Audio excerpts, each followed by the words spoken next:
Sorry, internet প্রবলেমের কারণে আগের ক্লাসটা একদম পুরোপুরি ড্রপ হয়ে গেছিল। তো আমরা এখন ভাইরাস জনিত রোগে যাব। ভাইরাস জনিত রোগ, ভাইরাল হেপাটাইটিস। ঠিক আছে, ভাইরাস জনিত রোগের মধ্যে প্রথমে যেটাকে বেশি গুরুত্ব দিতে হয়, যেখান থেকে সৃজনশীল প্রশ্ন বেশি আসে, সেটা হচ্ছে ভাইরাল হেপাটাইটিস।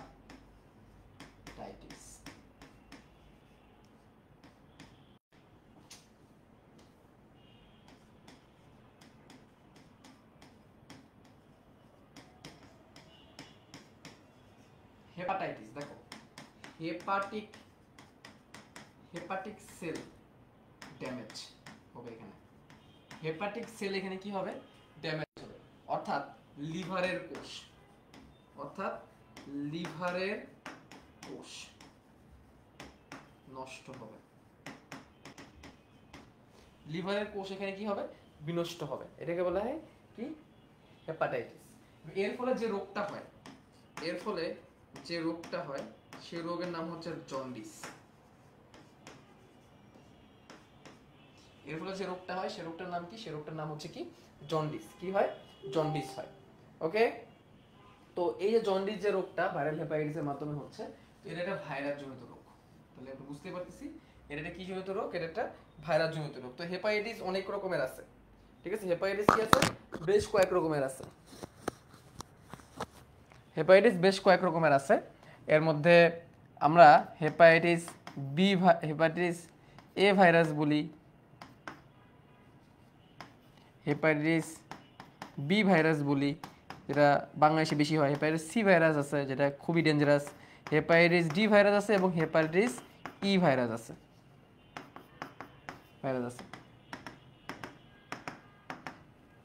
হেপাটাইটিস সি ভাইরাসটা মারাত্মক, সর্বাপেক্ষা মারাত্মক হেপাটাইটিস সি ভাইরাসটা। এবং এইটাকে তুষের আগুন বলা হয়। কি বলা হয়? তুষের আগুন। কেন তুষের আগুন বলা হয়?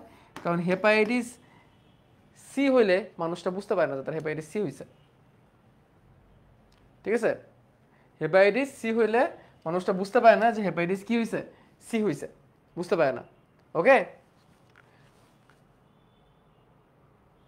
ওকে, ওই ব্যাপারে কি দেখা যাচ্ছে না? ঠিক আছে, হেপাটাইটিস বি ভাইরাসটা বাংলাদেশের মানুষের বেশি হয়। বাংলাদেশে বেশি হয় হেপাটাইটিস বি ভাইরাসটা। আর হেপাটাইটিস এ ভাইরাসটা মনে রাখতে হবে, এটা পানিবাহিত।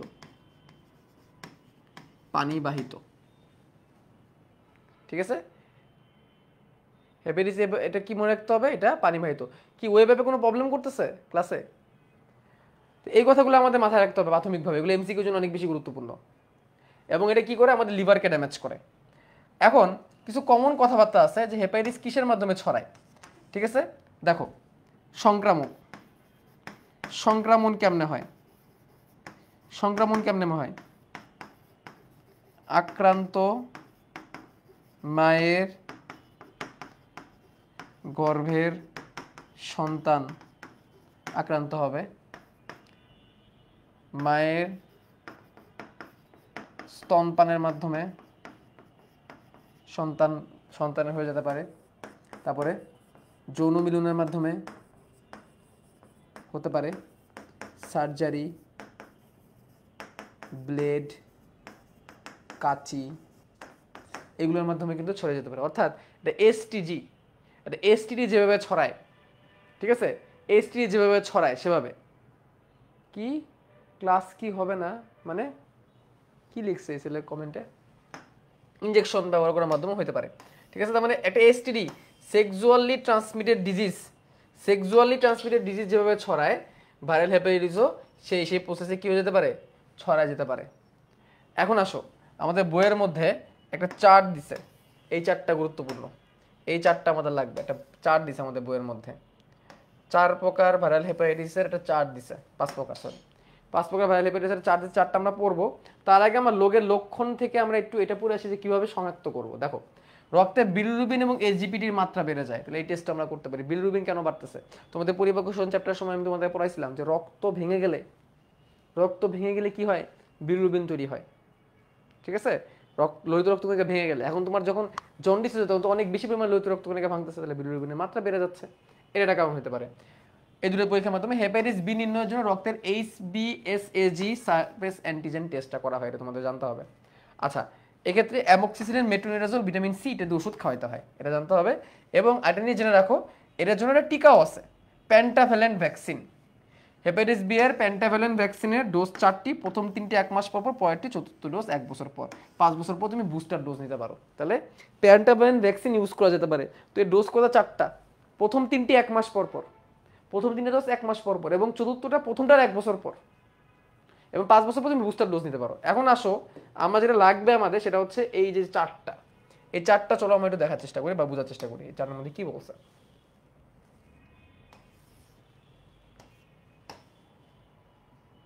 দেখো, 5 প্রকারের হেপাটাইটিস ভাইরাসের নাম এখানে লিখছে, ঠিক আছে?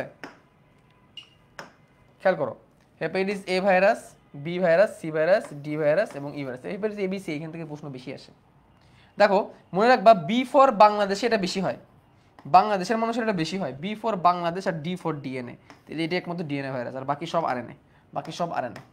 তাহলে হেপাটাইটিস ভাইরাসগুলা যে 5টা ভাইরাস আছে, হেপাটাইটিস যে 5টা ভাইরাস আছে, এই 5টা ভাইরাসের মধ্যে আরএনএও আছে, ডিএনএও আছে। মনে রাখতে হবে এখানে আরএনএও আছে, ডিএনএও আছে। তারপর কি লাগবে? সুপ্তিকাল লাগবে, সুপ্তিকালগুলো লাগবে, অ্যাটলিস্ট এই 3টা সুপ্তিকাল তোমাদের পড়তে হবে। হোয়াট ইজ সুপ্তিকাল? সুপ্তিকালকে লেটেন্সি পিরিয়ড বলা হয়। সুপ্তিকালকে কি বলে? Latency period. যতটুকু সময় পর্যন্ত জীবাণুটা তোমার দেহের মধ্যে ঢুকে চুপটি করে বসে থাকবে, কোনো রোগ প্রকাশ করবে না, বুঝতে পারবে না যে রোগটা ঢুকছে, ঠিক আছে? এটাকে বলা হয় সুপ্তিকাল। সাব্বির আহমেদের কি হয়েছে? সব শেষ ভাই মানে। ওকে, তারপরে আয়তন পড়বা না, বাদ দাও, আয়তনকে আপনি কেটে দাও, দরকার নাই আয়তন। যেটা বেশি পরীক্ষা আসে, যেটা বেশি পরীক্ষা আসে সেটা হচ্ছে ভাইরাসের গ্রুপ। দেখো, হেপাটাইটিস এ একটা অ্যান্টারো ভাইরাস, হেপাটাইটিস বি একটা hepadnavirus, C flavivirus. C যেহেতু ফ্ল্যাভি ভাইরাস, তার মানে এটা বুঝতে হবে যে মশা মাছির মাধ্যমে ছড়ায়, মশা মাছি এগুলোর মাধ্যমে ছড়ায়। হেপাটাইটিস এ অ্যান্টারো ভাইরাস, এটা পানির মাধ্যমে ছড়ায়, ঠিক আছে? হেপা ডিএনএ ভাইরাস, এই ভাইরাসগুলো ডাইরেক্ট কি করে? লিভারে যে অ্যাটাক করে, সরাসরি লিভারে অ্যাটাক করে। অসম্পূর্ণ ভাইরাস, এই ভাইরাসের স্ট্রাকচারটা পুরোপুরি সুগঠিত না, এই ভাইরাসের যে প্রোটিন আবরণগুলো সুগঠিত থাকে না, যেন অসম্পূর্ণ ভাইরাস। আর ইটা হচ্ছে ক্যালিসি ভাইরাস। ইটা কি? Calicivirus. এই প্রকৃতিগুলোর নাম জানতে হবে, ঠিক আছে? প্রকৃতিগুলোর নাম জানতে হবে। ওকে, আচ্ছা, তাহলে এই কি কি টেস্ট, তাহলে টেস্টের নামগুলো আমি একটু জেনে রাখি। টেস্টগুলো কি কি? SGPT টেস্ট এবং বিলিরুবিন টেস্ট। আরেকটা আছে HBS surface antigen, HBsAg surface antigen test, HBsAg surface antigen test. এটা করতে পারো, এটা করে তুমি হেপাটাইটিস বি, এটা দিয়ে তুমি হেপাটাইটিস বি ভাইরাস শনাক্ত করতে পারবা। হেপাটাইটিস বি ভাইরাসে তুমি কি করতে পারবা? শনাক্ত করতে পারবা। ওকে, আচ্ছা, এবারে আসো আমরা ভ্যাকসিনের কথাটা, ভ্যাকসিনটা জেনে নিই। মানে এখানে আমি যা যা আছে সবগুলোকে একসাথে লিখে দেওয়ার চেষ্টা করতেছি। ভ্যাকসিনটার নাম কি? Pentavalent vaccine. ভ্যাকসিনটার নাম কি? Pentavalent vaccine. ডোজ 4টা। ডোজ কয়টি? 4টি।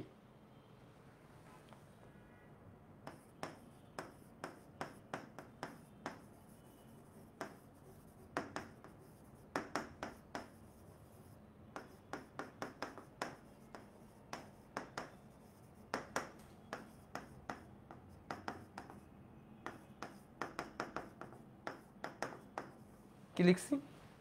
প্রথম 3টি 1 মাস পর পর, শেষেরটি 1 বছর পর, মানে প্রথমটার 1 বছর পর, এবং 5 বছর পর, বিফোর না booster after 5 years, booster dose after 5 years, ঠিক আছে? ক্লিয়ার? তো আমার মনে হয় তোমার হেপাটাইটিস থেকে এর থেকে বেশি আর তেমন আমার মনে হয় না কিছু প্রয়োজন আছে। এটুকু পড়লে আমাদের হেপাটাইটিস থেকে এইটুকুর মধ্যেই সব কিছু আছে। প্রতিকার প্রতিরোধ এগুলো তো তোমার লিখবা নিজেরাই, ঠিক আছে? আর ওষুধের ক্ষেত্রে অ্যামোক্সিসিলিন, মেট্রোনিডাজোল এবং vitamin C. Amoxicillin amoxicillin, metronidazole এবং ভিটামিন সি। মনে মনে রাখা ভালো, অ্যামোক্সিসিলিন আর মেট্রোনিডাজল দুটো প্রেসক্রাইব করা হয় এই ভাইরাল ডিজিজের কারণে, এবং এই দুটো রোগী এই দুটো ওষুধই অ্যান্টিবায়োটিক। তাহলে লিখে দিই মেডিসিনগুলোর নামও লিখে দিই, একটা পেজের মধ্যে সব চলে আসুক। ভিটামিন সি ঠিক আছে, ভিটামিন সি খাও ঠিক আছে, এটা রোগ প্রতিরোধ ক্ষমতা বাড়ায়, কিন্তু অ্যামোক্সিসিলিন এটা অ্যান্টিবায়োটিক, মেট্রোনিডাজল এটা অ্যান্টিবায়োটিক, অ্যামোক্সিসিলিন এটা অ্যান্টিবায়োটিক, মেট্রোনিডাজল এটা অ্যান্টিবায়োটিক। এই দুটো এই তিনটা মেডিসিনের নাম, বিশেষ করে অ্যামোক্সিসিলিন আর মেট্রোনিডাজলের নামটা মনে রাখো। মেট্রো ওষুধটা তোমরা হয়তো অনেকে চেনো, মেট্রোনিডাজল ওষুধটা তোমরা হয়তো বা চেনো, অ্যামোডিস ফিলমেট নামে বিক্রি করে, ফ্লাজিল নামে বিক্রি করে বাজারে। একটা ওষুধ আছে না পাতলা পায়খানা হলে খায়, এই রে তিতা, বিশাল তিতা, মনে আছে একটা ওষুধের নাম, খুব তিতা। এটাই হচ্ছে এই মেট্রোনিডাজল। এটা অনেক কাজে লাগে, এটা পায়খানার জন্য লাগে শুধুমাত্র তা না, এটা আমাদের দাঁতের ইনফেকশনের, দাঁতের চিকিৎসা, দাঁতের ব্যথায় কিন্তু এই ওষুধটা দেওয়া হয়। এটা অ্যান্টিবায়োটিক, ভাইরাসের চিকিৎসায় ব্যবহার করতেছে, কাজে হয়। আমাদের ঝড়ে বক মরে, কবিরাজের কেরামতি পারে, ডাক্তারের কেরামতি পারে, ঠিক আছে। তো আমাদের ভাইরাল হেপাটাইটিস থেকে এর থেকে বেশি কি আজকের ক্লাসটা অনেক কনসাইজ হয়ে গেছে না, প্রিসাইজ হয়ে গেছে না, যতটুকু দরকার ততটুকু আছে এখানে, ভালো হয়েছে না? যতটুকু দরকার ততটুকু নিয়ে আলোচনা করতেছি, এক্সট্রা কোনো কথা না, এক্সট্রা কোনো আলোচনা না, ঠিক আছে। আসো এবার আমাদের ভাইরাসের সর্বশেষ আলোচনা, বা আমাদের আজকের সর্বশেষ আলোচনা, ডেঙ্গু। তোমাদের সামনে এখন এক্সাম চলতেছে, অনেকের সামনে এক্সাম, এর কারণেই আমি বেশি আগাচ্ছি না, অল্প অল্প করে পড়াচ্ছি, ঠিক আছে, এবং কনসাইজ করে পড়াচ্ছি, ওকে। ডেঙ্গু, তো ডেঙ্গু জ্বর, ডেঙ্গু ভাইরাস না লিখে আমি ডেঙ্গু জ্বর লিখি। ডেঙ্গু জ্বরকে আরেক নামে হাড় ভাঙা জ্বর নামেও ডাকা হয়। ডেঙ্গু জ্বর, বা জেনে রাখো এটাকে হাড় ভাঙা জ্বর বলা হয়, কারণ ব্যথা এত হয়, মনে হচ্ছে শরীরের জয়েন্টে এত বেশি ব্যথা হয় যে হাড় ভেঙে গেছে। আর একটা বলে রাখি, ডেঙ্গু আর চিকুনগুনিয়া সেম,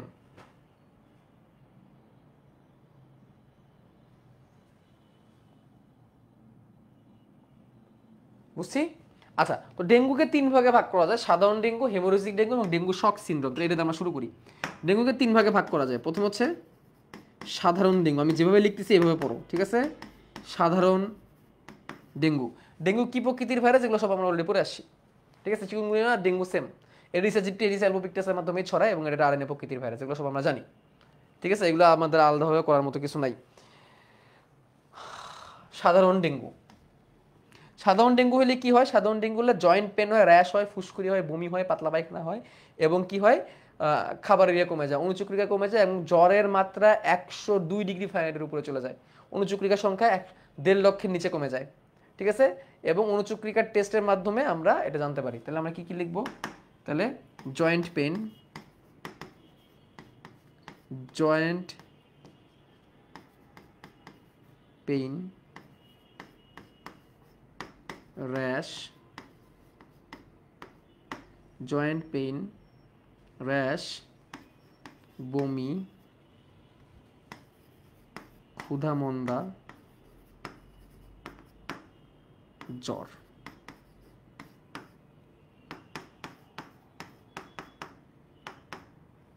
জ্বর 102 ডিগ্রি ফারেনহাইট প্লাস হয়ে যায়, ঠিক আছে। অনুচক্রিকা কমে যায়, অনুচক্রিকা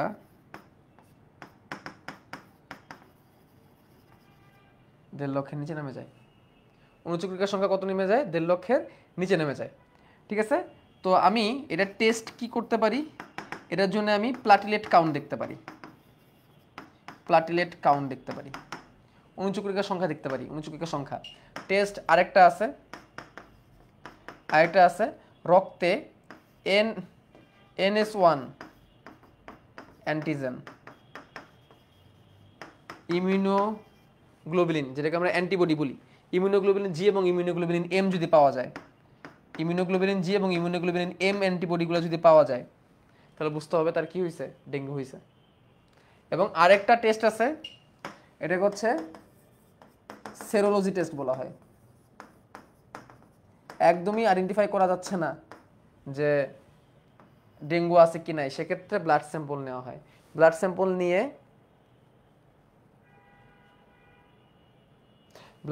নিয়ে কি করতে হয়, মাইক্রোস্কোপের নিচে নিয়ে দেখতে হয়, কালচার করতে হয়, কালচার করে মাইক্রোস্কোপের নিচে নিয়ে দেখতে হয় যে সেখানে আসলে ডেঙ্গু ভাইরাসটা হয়েছে কিনা। যখন তুমি আইডেন্টিফাই একদমই করতে পারো না তখন তোমাকে কালচার করতে হবে, কালচার করে ওটাকে বৃদ্ধি করতে সুযোগ দিতে হবে, তারপর তুমি এটা বাই করতে পারবা। ঠিক আছে, এই 3টা টেস্ট আছে। তো টেস্টের নাম আমাদের জানতে হবে। 3টা test, platelet count, NS1 antigen এবং আইএলমিউগ্লোবিন জি মিউগ্লোবিন এম, এবং সেরোলজি টেস্ট। সেরোলজি টেস্টের মধ্যে ব্লাড কালচার করা হয়। ঠিক আছে, এবং অনুচক্রিকা কাউন্ট 1.5 লাখের নিচে নেমে যায়, 1.5 লাখের নিচে নেমে যায় অনুচক্রিকার সংখ্যা। ওকে, তো এবার আসে কি হেমোরেজিক ডেঙ্গু। একটা ডেঙ্গু তো দেখলাম, সেটা হচ্ছে সাধারণ ডেঙ্গু। এরপর যে ডেঙ্গুটা সেটা হচ্ছে হেমোরেজিক ডেঙ্গু। 2 নম্বরে আছে হেমোরেজিক ডেঙ্গু। হেমোরেজিক ডেঙ্গু এক্ষেত্রে কি হয়, প্লাটলেট কাউন্ট অনেক নেমে যায়। প্লাটলেট মানে কি, অনুচক্রিকা। প্লাটলেট কাউন্ট অনেক নিচে নেমে যায় এবং দেহে রক্তক্ষরণ হয়। দেহের ভেতরে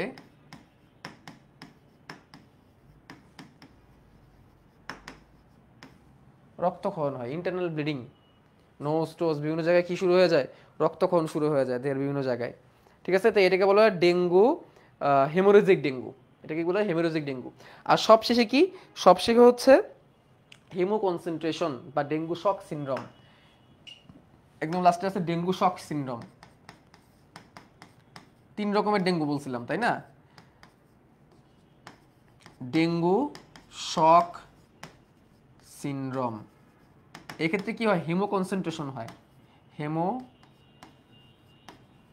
কনসেন্ট্রেশন হয়, রক্তের প্রোটিনের মাত্রা বেড়ে যায়, রক্তের ঘনত্ব অনেক বেড়ে যায় এবং রোগীটা শকে মারা যায়।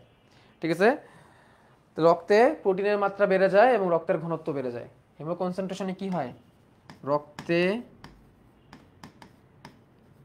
প্রোটিনের মাত্রা বেড়ে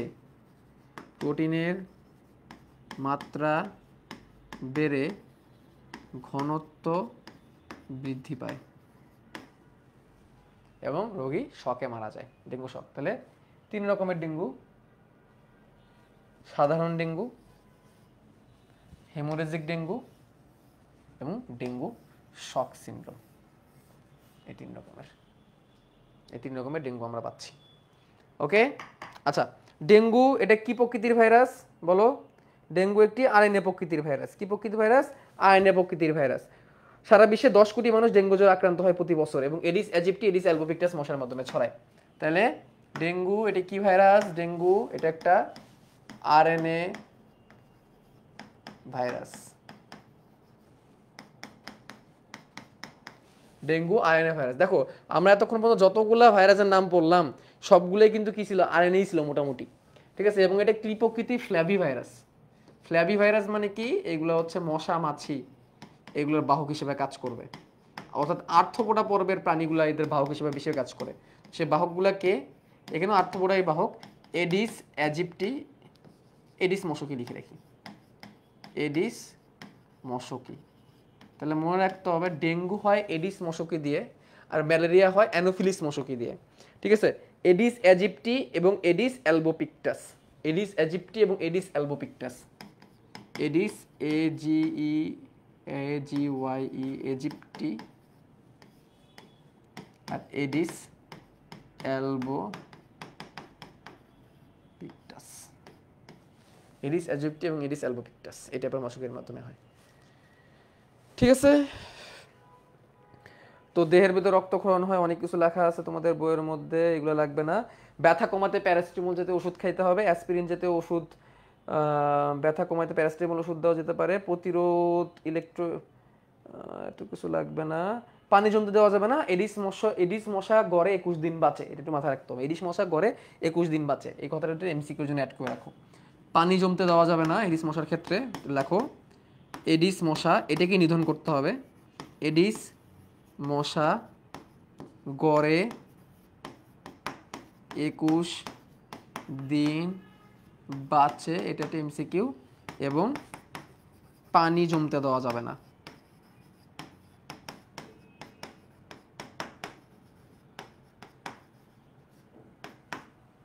এটা গুরুত্বপূর্ণ কথা, ঠিক আছে?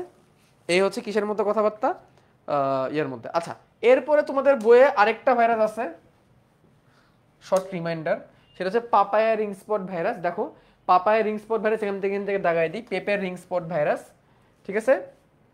এটা পিআরএসভি নামে ডাকে। এটা পটি গোত্রের ভাইরাস বা পটি ভেরিডি বলা হয়, এটা দণ্ডাকৃতির হয়। দুটো টাইপ আছে পিআরএসভির, পিআরএসভি পি এবং পিআরএসভি ডাব্লিউ। এর মধ্যে পি এর কারণে পাপায়া রিংস ভাইরাস হয়। পিআরএসভি মানে পাপায়া রিং স্পট ভাইরাস। এর মধ্যে দুইটা প্রকরণ বা দুইটা ভেরিয়েন্ট আছে, পিআরএসভি পি, পিআরএসভি ডাব্লিউ। এর মধ্যে পিআরএসভি পি এর কারণে হয় এবং এটা আরএনএ ভাইরাস। যা পাচ্ছি সব আরএনএ। তো দেখো এটাও অ্যাফিডের মাধ্যমে ছড়ায়। এটা কিসের মাধ্যমে ছড়ায়? অ্যাফিডের মাধ্যমে বা জাপ পোকা বা সাদা মাছির মাধ্যমে ছড়ানো লাগবে, ঠিক আছে? আচ্ছা দেখো রোগের লক্ষণে আসি। রোগের লক্ষণে যেটুকু দাগাবো এইটুকুই। সংক্রমণের 30 থেকে 40 দিনের মধ্যে প্রথম রোগ প্রকাশ পায়। হলদে সবুজ মোজাইকের মতো দাগ পড়ে, এটাকে কিন্তু পেপের মোজাইক রোগও বলে। কম বয়সের পাতায় রোগ প্রথম আক্রমণ করে।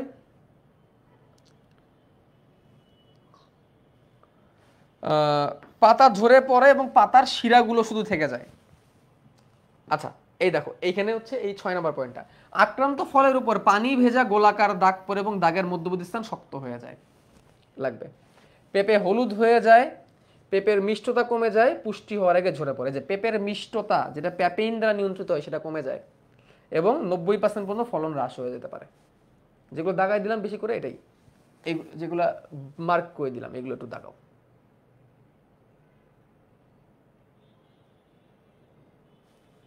জমিতে রোগ হইলে কি করতে হবে এগুলো লাগবে না, জাল দিয়ে দিতে হবে। অ্যাফিড নিধন, এই যে অ্যাফিড নিধন এটা লাগাও। অ্যাফিড নামক পতঙ্গ নিধনে যেটা কারণে হচ্ছে পেস্টিসাইড স্প্রে করতে হবে। পেস্টিসাইডগুলো কি এটি একটু পড়তে পারো এমসিকিউর জন্য, এমসিকিউর লাগবে এমসিকিউর জন্য। হ্যাঁ, আক্রান্ত হয়ে গেলে তখন পেঁপে গাছের প্রুনিং, পাতা কাটা ইত্যাদি ঝাড়ানো এগুলো বন্ধ করে দিতে হবে, কারণ ওই রস থেকে তখন জীবাণু ছড়া যেতে পারে, ঠিক আছে?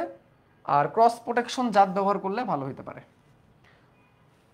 আচ্ছা এগুলো লাগবে না। সবশেষ জিনিস দেখো, ক্যান্সার। আমরা সারা জীবন জেনে আসছি অনিয়ন্ত্রিত কোষ বিভাজনের কারণে ক্যান্সার হয়, জেনেটিক মিউটেশনের কারণে, বাট 85%। দেখো ক্যান্সার বা টিউমারের কারণ জেনেটিক মিউটেশন, অর্থাৎ জিনগত মিউটেশন। এর কারণে ক্যান্সার বা টিউমার হয়, এটা আমরা সবাই জানি, জেনেটিক মিউটেশনের মাধ্যমে। জেনেটিক মিউটেশন মানে কি? তোমার যে জিন আছে সেই জিনের মধ্যে ডিএনএ থেকে ডিএনএ যখন তৈরি হয়, তো তৈরি হইতে হইতে মাঝে মাঝে কিছু ইরর হয়ে যায়, মিস্টেক হয়ে যায়। এই মিস্টেকের ফলে কি হয়? জেনেটিক মিউটেশন হয়। তো এই মিউটেশনের ফলে অনেক সময় এমন কিছু জিন তৈরি হয়ে যায় যেগুলো তোমার দেহে ক্যান্সার তৈরি করে, টিউমার এবং ক্যান্সার তৈরি করে। এটা ক্যান্সার বা টিউমার হওয়ার 85% কারণ। বাট 15% কারণ হচ্ছে ভাইরাস। অনেক ভাইরাস তোমার দেহে ক্যান্সার বা টিউমার তৈরি করে ফেলে। তো এটা এখানে বলছে কি কি। দেখো লিভার ক্যান্সার তৈরি হয় এই হেপাটাইটিস বি এর কারণে, এই কারণে একটা সময় লিভার সিরোসিস হয়ে যাবে। নিমফোমা বা ন্যাজোফ্যারেঞ্জিয়াল ক্যান্সার, ন্যাজোফ্যানিক্স বা নাসা গলবিল, এটা কি ইপস্টেইনবার্গ ভাইরাসের মাধ্যমে। টি সেল লিউকোমিয়া মানে ব্লাড ক্যান্সার, এটা টি সেল লিউকোমিয়া ভাইরাসের কারণে হয়। অ্যানোজেনিটাল ক্যান্সার, প্যাপিলোমা ভাইরাস আমরা অলরেডি পড়ে আসছি। ক্যাপোসি সার্কোমা, হারপিস সিমপ্লেক্সের মাধ্যমে, এগুলো আমরা পড়ে আসছি। এই দুটো আমরা পড়ে আসছি আগে, এবং এটাও দেখো আমরা পড়ে আসছি। এই তিনটাই আমরা পড়ে আসছি। লিভার ক্যান্সার হেপাটাইটিস বি এর কারণে এটা পড়ে আসছি, অ্যানোজেনিটাল ক্যান্সার এটাও আমরা পড়ে আসছি, ক্যাপোসি সার্কোমা এটাও আমরা পড়ে আসছি। নতুন করে দুইটা, নাজোফ্যারেঞ্জিয়াল আর টি সেল লিউকোমিয়া, এটা আমার পড়তে হচ্ছে। শেষ। আসো কিছু কোশ্চেন সলভ করি, তারপর আজকে বিদায় নিব। দেখো আমরা মোস্ট অফ দ্য কেস পড়ে ফেলছি, সব থেকে ইম্পর্টেন্ট জিনিসগুলো আমরা পড়ে ফেলছি, এখন আর তেমন সামনে বেশি কিছু বাকি নেই। খেয়াল করো, সব থেকে বেশি পরিমাণ প্রশ্ন আসছে ব্যাকটেরিওফাজ ভাইরাসের জীবনচক্র থেকে, এটাই আমরা পড়ে ফেলছি। টি টু ফাজের জীবনচক্র। আমরা 9টা প্রশ্ন ভাইরাসের বৈশিষ্ট্য, গঠন, গুরুত্ব, এটা প্রথম দিনে আমরা পড়ে ফেলছি। ভাইরাসজনিত রোগের লক্ষণ, প্রতিকার, প্রতিবাদ পড়ে ফেলছি আমরা, ঠিক আছে? তাহলে আমরা এই পার্টটুকু পড়ে ফেলছি, বেশি প্রশ্ন যেটুকু থেকে আসছে এটুকু আমরা পড়ে ফেলছি, ঠিক আছে? আসো সৃজনশীলে। এখন দেখো তোমরা বলো পারবা কিনা।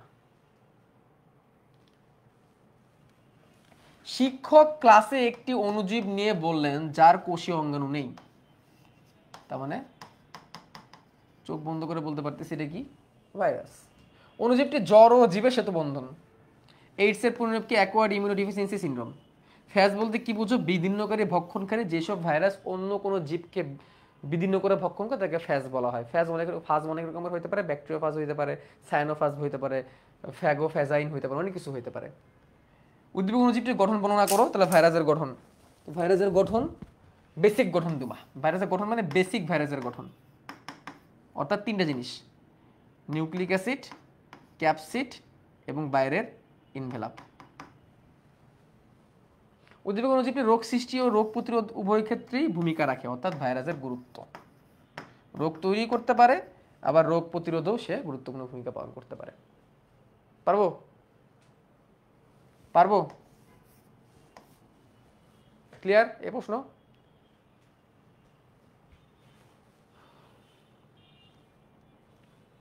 অতি আণুবীক্ষণিক বস্তুকণা যা জীবের অভ্যন্তরে সংখ্যা বৃদ্ধি করে এবং জীবদের বাইরে জড় বস্তু নিয়ে আচরণ করে, তার মানে ভাইরাস। এই দেখো বায়োলজির মজাটা কোন জায়গায় জানো? বায়োলজির মজা হচ্ছে যদি সামহাও তুমি প্রশ্নটা ধরতে পারছো যে কি চাইছে, তাহলেই খেলা হয়ে গেছে, তাহলেই খেলা হয়ে গেছে। তোমাকে ধরতে হবে প্রশ্নে কি চাইছে। এখানে ম্যাথ ফিজিক্সের মতো তুমি অঙ্ক করে মিলাই পর্যন্ত এত টেনশন নেওয়ার কিছু নাই। কি বলছি বুঝছো? এখানে ম্যাথ করতে হবে, অঙ্ক মিলাইতে হবে, তারপরে এই হবে সেই হবে, এত কোনো টেনশনই নেই এখানে। জাস্ট তুমি যদি ধরে ফেলতে পারো যে প্রশ্ন চাইছে এটা কি, তাহলে তোমার হয়ে যাবে আনসার। তাহলে দেখো, দেখার চেষ্টা করি। বুঝে গেছে ভাইরাস। ব্যাকটেরিওফাজ কি জানি আমরা। ভাইরাল হেপাটাইটিস বলতে কি বুঝো? ভাইরাল হেপাটাইটিস বলতে হেপাটাইটিস ভাইরাসগুলোকে বোঝানো হচ্ছে যারা যকৃতকে আক্রমণ করে এবং জন্ডিস রোগ তৈরি করে। ভাইরাল হেপাটাইটিস ভাইরাস 3-5 রকমের হয়, ABCDE শেষ। বস্তুকণা জড় ও জীবে উভয় বৈশিষ্ট্য দেখতে সক্ষম, বুঝিয়ে লেখো। তাহলে ভাইরাসের জড় বৈশিষ্ট্য, ভাইরাসের জীবীয় বৈশিষ্ট্য। পারবো?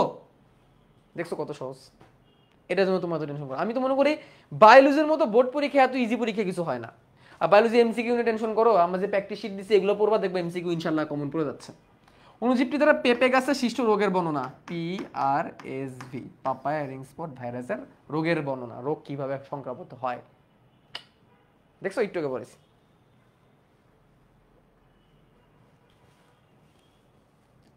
চিত্র এতে আছে ভাইরাস আর চিত্র বিতে আছে ব্যাকটেরিয়া।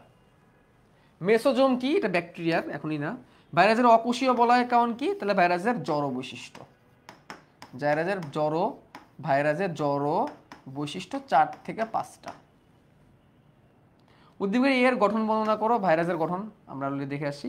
উদ্দীপকের বি এর দেহে এ এর ব্যাপক সংখ্যা বৃদ্ধি কিভাবে ঘটে? ব্যাপক সংখ্যা বৃদ্ধি বি এর দেহে। বি কি? বি হচ্ছে ব্যাকটেরিয়া।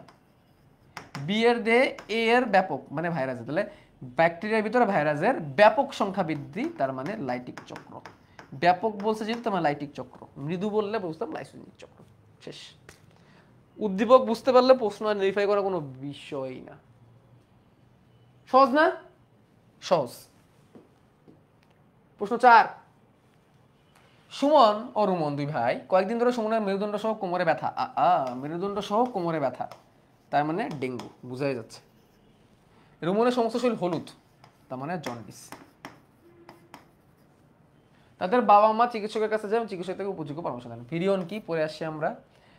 সংক্রামক ক্ষমতা সম্পন্ন ভাইরাস। ইক্লিপস কাল বলতে কি বুঝায়? যেটুকু সময় লাগে একটা ভাইরাসের মানে রোগ সম্পূর্ণ করতে। Eclipse period. এটা ম্যালেরিয়াতে পড়বো আমরা, সমস্যা নেই। ভাইরাসের না, ম্যালেরিয়াতে পড়বো আমরা এটা। সুমনের রোগের লক্ষণ। সুমনকে প্রথমটা কি হয়েছে? মেরুদণ্ড সহ কোমরে ব্যথা, তাহলে সুমনের হয়েছে ডেঙ্গু। ডেঙ্গুর লক্ষণগুলো কি কি? 3টা ডেঙ্গুর লক্ষণগুলো দিবা। রুমনের রোগ নিয়ন্ত্রণে চিকিৎসকের পরামর্শ কি? রুমনের হয়েছে কি? জন্ডিস। জন্ডিসের চিকিৎসকের পরামর্শ। জন্ডিসের চিকিৎসকের পরামর্শ। শেষ। শেষ গেল। তাহলে আমরা পারবো, টেনশনের কিছু নাই। বাকিগুলো অন্য চ্যাপ্টারের, অন্য টপিকের, এগুলো আর গেলাম না এখন আমরা। চলো আমরা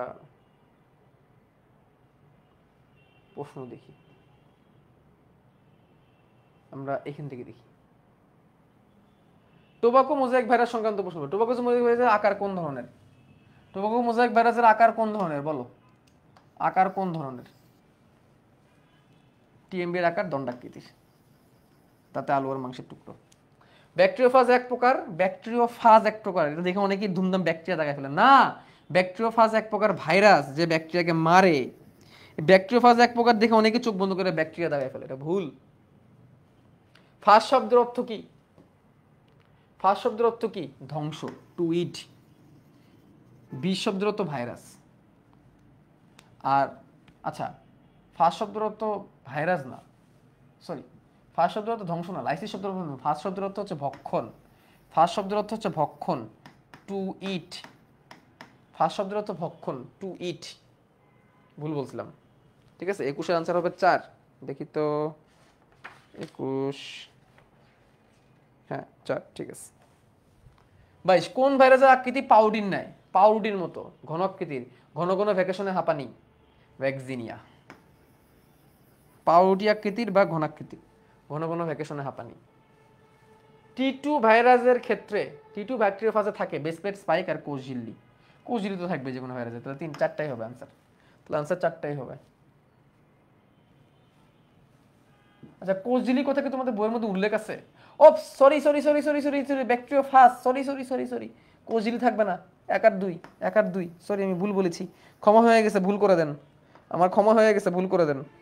কোষ ঝিল্লি কেন থাকবে, ঠিক আছে। নোবেল করোনা ভাইরাস সংক্রান্ত প্রশ্ন। করোনা ভাইরাস এক ধরনের একসূত্রক আরএনএ ভাইরাস, একসূত্রক আরএনএ ভাইরাস। 24-এর আনসার 2, একসূত্রক আরএনএ, একসূত্রক RNA.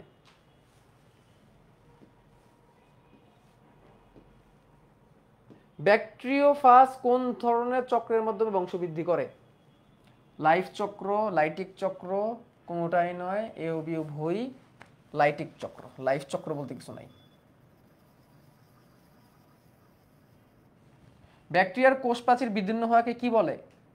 Lysis lytic, lysis lytic, lysogen, lysozyme. কি প্রশ্ন রে ভাই, আমার নিজেরই কনফিউশন হয়ে যেতেছে।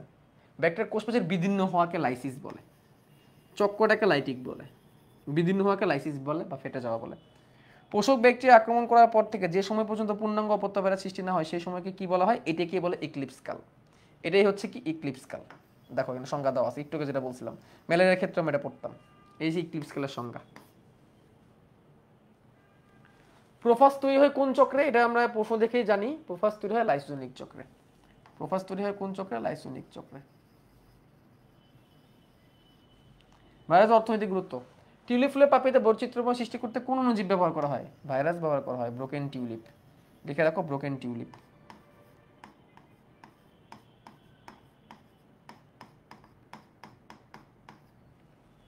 জিকা ভাইরাস আক্রমণের যে লক্ষণগুলো দেখা দেয়, সামান্য জ্বর, রাশ ও দেহে ফুসকুড়ি, চক্ষু লাল হয়ে যাওয়া। 2 ও 3, সামান্য জ্বর না, ভালোই জ্বর হয়। 2 ও 3, সামান্য জ্বর কেন হবে, ভালোই জ্বর হয়, ঠিক আছে। আচ্ছা, তোমাদের বইয়ের মধ্যে কি সামান্য জ্বর কথাটা উল্লেখ আছে? অনেক সময় আবার লিখে দেয় যে সামান্য জ্বর হয়, লিখে দিলে আবার ভেজাল আছে। আমি একটু দেখি, একটু দাঁড়াও।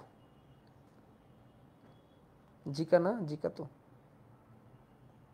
লিখে যদি দিয়ে দেয় সামান্য জ্বর, ছোঁয়াচে না, হ্যাঁ সামান্য জ্বর বই আছে, তাহলে আনসার হবে 1, 2, 3, সামান্য জ্বর বই আছে, বই সামান্য জ্বর আছে। আমার এই জন্য একটু কনফিউশন হচ্ছিল, তাহলে আনসার 1, 2, 3। দেখো কোন জায়গা থেকে প্রশ্ন করে ফেলছে, সামান্য জ্বর, দেখছো, ঠিক আছে। বার্ড ফ্লু রোগের জন্য দায়ী, এটা তোমরা এমনিই পারবা, এখানে আর বললাম না কিছু। ভাইরাস রোগ সমূহ সংক্রমণে কি পরীক্ষার মাধ্যমে হেপাটাইটিস বি শনাক্ত করে? এসবিএস এজি অ্যান্টিজেন পরীক্ষা। এক্সপেশালি বলছে হেপাটাইটিস বি। দেখো এসজিপিটি দিয়েও করা যায়, বিলিরুবিন দিয়েও করা যায়, কিন্তু স্পেশালি বলছে হেপাটাইটিস বি, তাহলে এসবিএস এজি। 32-এর কত? 1, 32-এর কত? 1। ডেঙ্গু জ্বরকে বলা হয় হাড় ভাঙা জ্বর, ডেঙ্গু জ্বরকে বলা হয় হাড় ভাঙা জ্বর। ডেঙ্গু জ্বরের লক্ষণগুলো: মেরুদণ্ডে ব্যথা সহ কোমরে ব্যথা, হেটারোজিক জ্বর, শক সিনড্রোম। হেটারোজিক জ্বর, হেটারোজিক জ্বর সম্পর্কে কিন্তু তোমরা কিছু পড়ছো? পড়ো নাই, হেটারোজিক জ্বর তোমরা পড়ো নাই, ঠিক আছে। তাহলে 1 আর 3, আনসার হবে 1 আর 3। পিআরএসবি রোগটি সংক্রামিত হয় মৌমাছি, সাদামাছি, জাপ পোকা। সাদামাছি আর জাপ পোকা। 2 আর 3, আনসার হবে 2 আর 3। শেষ, ঠিক আছে। দেখি তো আজকে যা যা পড়ছি।